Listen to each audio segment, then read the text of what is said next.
आज आम्ही पाहिलं की दादरमधले काही बॅनर्स काढले गेले आणि असं काही सांगण्यात आलं की राज ठाकरेंच्या सांगण्यावरून ते काढले गेले.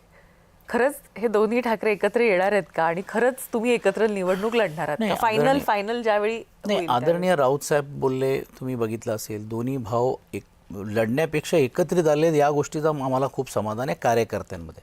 अर्थात राजकारण आहे, दोन वेगवेगळे पक्ष आहेत, दोन वेगळे विचार हा जरी एक असला तरी देखील संघटना आहे, दोन जणी संघटनेमध्ये अनेक लोकांना समावेश करून घ्यावे लागतात. उदाहरण द्यायचं असेल तर अनेक वेळा जे काही इच्छुक उमेदवार त्यांचे असतील, आमचे असतील, त्यांची सांगड घालून घ्यावी लागणार आहेत. आता वरळी विधानसभेचा जर बघितलं तर सर्व सीट आमच्याकडे.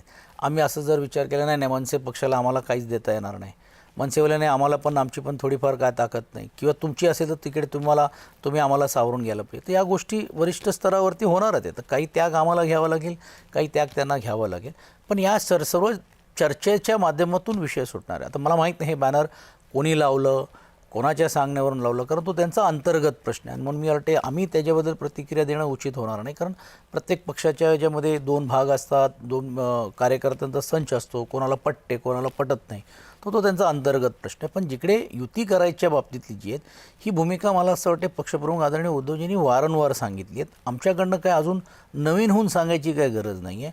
अर्थात थोडेच दिवस राहिलेले आहेत, कालच ड्रॉ झालेले आहेत, प्रत्येकांना अपेक्षा झालेली आहेत कुठे कुठे लढायचं काय नाही, त्याच्यात ते सर्व बसून चर्चा करून मला वाटतं या 15-20 दिवसामध्ये ह्याच्या बाबतीतला पण सुतोवाच लवकरात लवकर करावाच लागणार आहेत दोन्ही नेत्यांना, ते करतील.